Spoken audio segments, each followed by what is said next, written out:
Hi, this is information on how to fill out the non-filer form on irs.gov. Start by going to irs.gov. This is very important that this is accurate because even 1 or 2 letters off can send you to a fake website where they try to scam you. So make sure it's irs.gov. Go to non-filers, enter payment info here. Go to enter your information, get started, and create account. So you will put in your email address and you will write that email address again. They want to be sure it's accurate. You will make a user ID, so something like your first and last name together with no spaces. Enter your phone number. This should be a cell number. It is better to use a cell number here because it will want to verify with a text message. So it will send you a code and you will need to enter that code as it tells you to. Create a password. It's very important that you need a capital letter, you need a lowercase letter, you need a number, and you need a symbol like an exclamation point, an @ symbol, a question mark, something like that, and make sure it is at least 8 characters long. And then confirm your password, write all of this down, and then hit create account. Now I have already created my account, so I am just going to sign in. So you'll enter the user ID you made.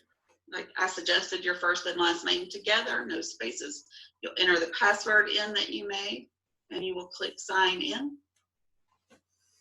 And trust me guys, the sign in part is the hardest part of all of this. Once you get to the actual form, it's pretty easy. So you'll open it and it will be blank. I have been playing on this one. This is a fake one that I have made. Go to whether you're single or married, your name, your social security number. If you're married, you will enter your spouse's name and their social security number, the address that you want the check sent to, where you live now, where you get your mail. This line on about foreign countries, leave blank.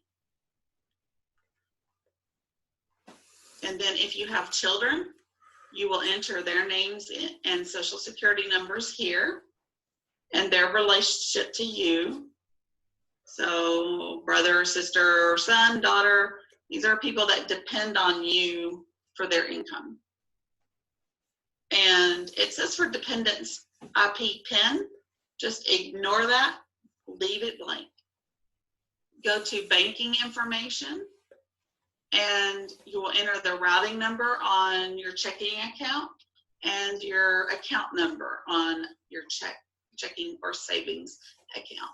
If you don't know where that is, you need to get a copy of a check or a check that you have out of your checkbook, and I'll show you what it looks like.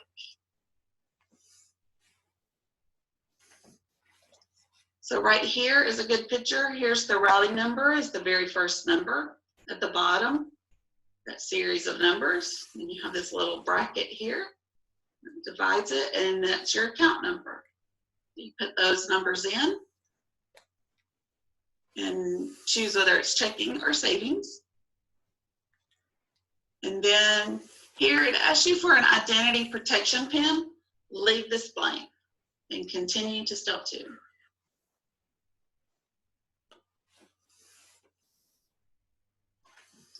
So this first part is your adjusted gross income. If you only collected Social Security, SSI, or SSDI, this will be 0.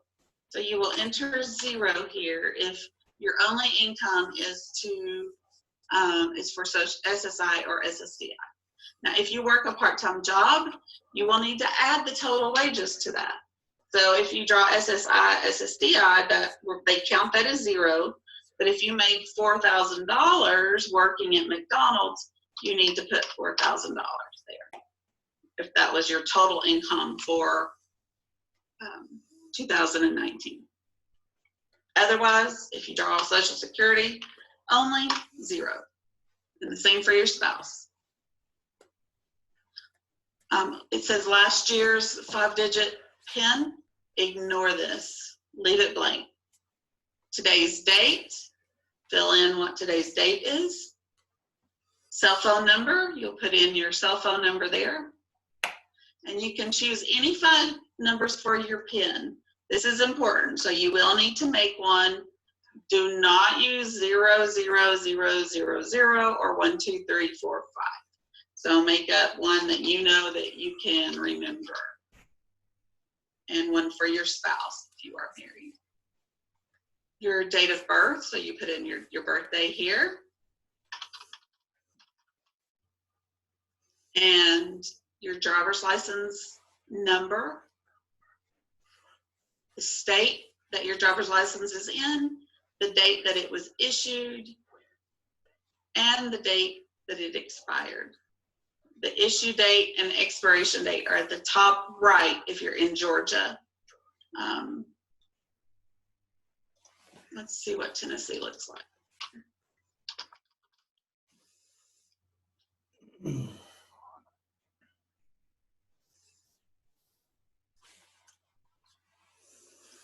So the number is right here, and it's the same for Georgia.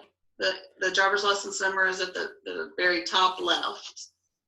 And the issue date is over on the right side. And for Georgia, the expiration date is just right under that.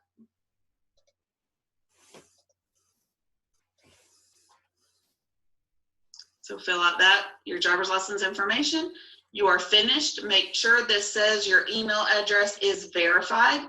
If it is not verified, if you did not go in, and I will show you what you need to do right here. If it says you need to verify your email, you go to your email address.